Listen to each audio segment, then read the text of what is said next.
Back on the SportsMax zone as we turn our attention now to football. Trinidad Tobago failing to secure an automatic spot to this summer's CONCACAF Gold Cup following a 1-1 draw in their Nations League encounter against Nicaragua at the Dwight York Stadium in Tobago on Monday night. Arianga Smith gave Nicaragua the lead in the 27th minute before Jovan Jones levelled from the penalty spot in the 42nd. The result meaning that the Soca Warriors finished second in Group C of the League B with 13 points. Nicaragua topping the group with 14 and have so qualified for the League A competition and a direct spot to the Gold Cup. The outcome disappointment for the Soca Warriors, who had promising performances in two friendlies against Jamaica, followed by a 3-0 win against the Bahamas in the Nations League.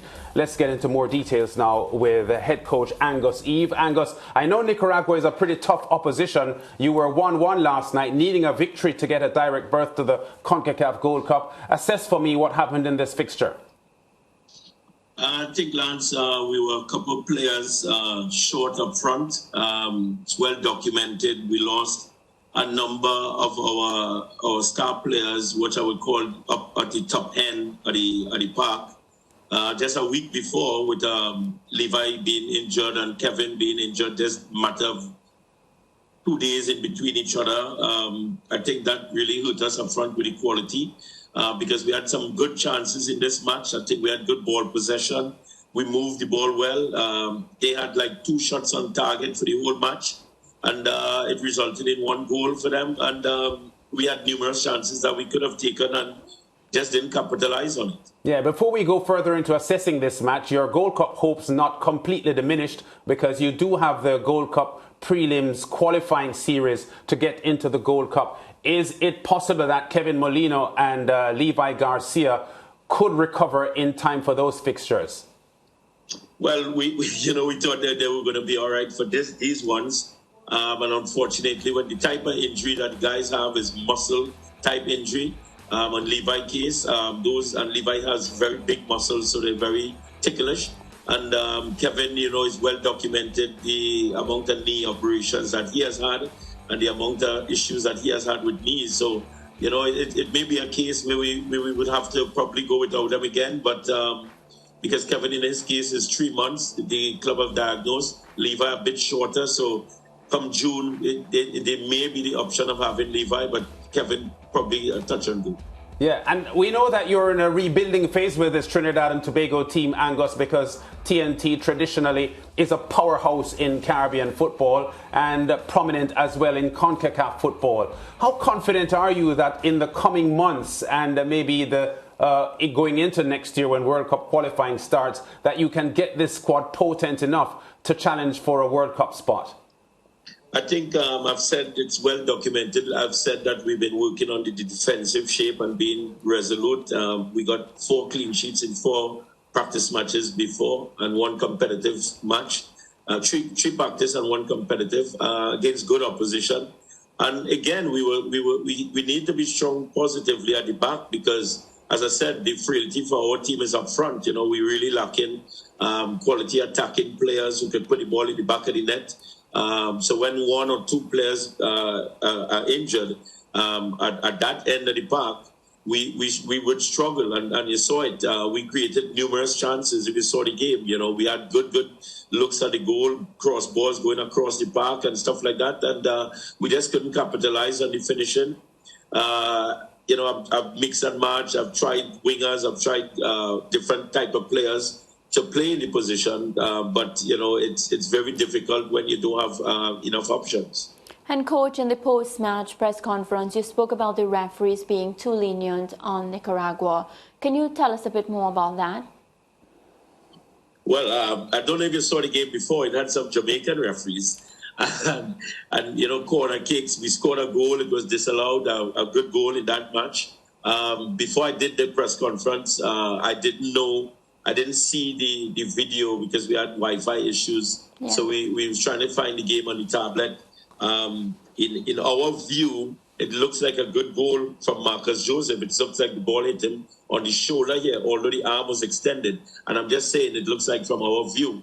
And a lot of other analysts looking at it think that it's a goal. So unfortunately, we didn't get the opportunity, but it seems Like for me, in the World Cup, FIFA was trying to stamp down on time wasted and stuff like that. And they were actually throwing balls. The coaches, players were throwing, the staff were throwing extra balls on the park while the game was going on. They were throwing on themselves literally every 2 minutes. And he only gave us 6 minutes extra time. When I believe it should have been about 13 minutes. By the way the team was behaving and, a total lack of sportsmanship.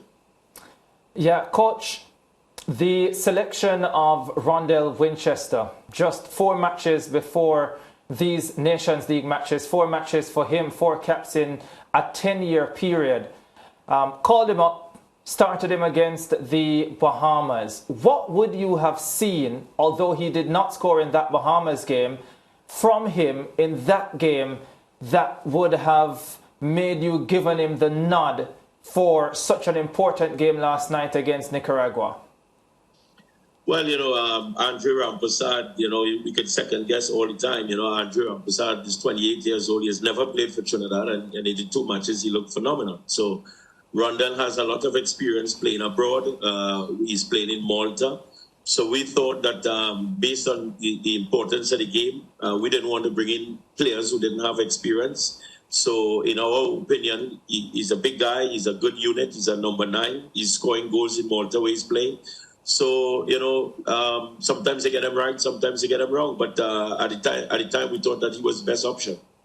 Yeah. Did you see from him in any of the games what you were looking for or what you were hoping to get from him?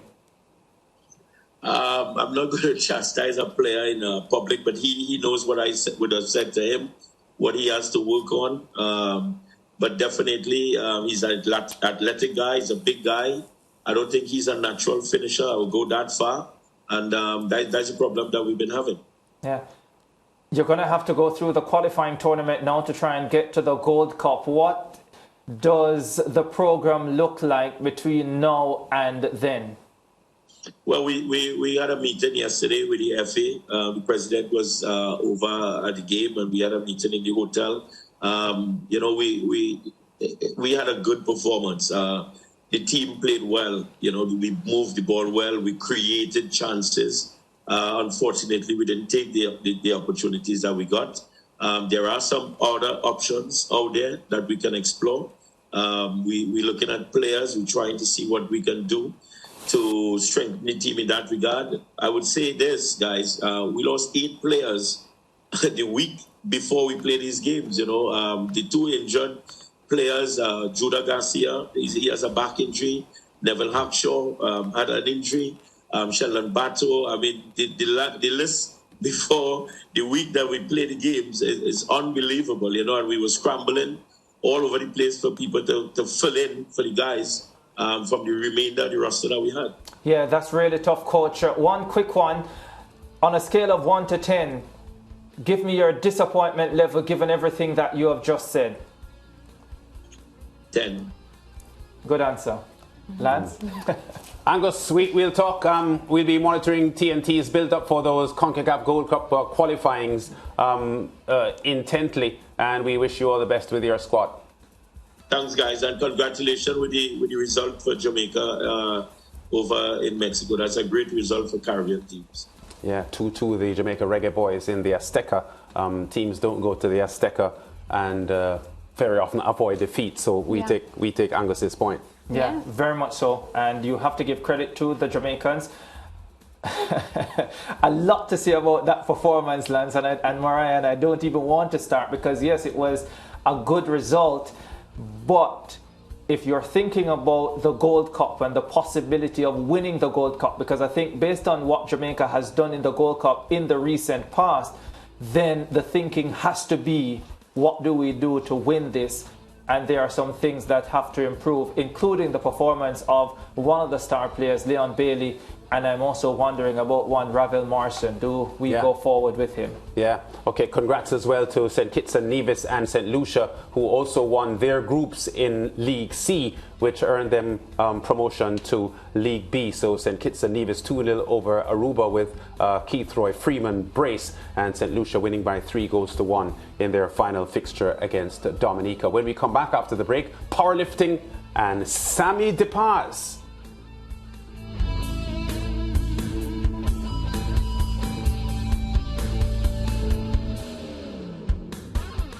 Stay with SportsMax on YouTube and follow us on all social pages for updates, news and entertainment.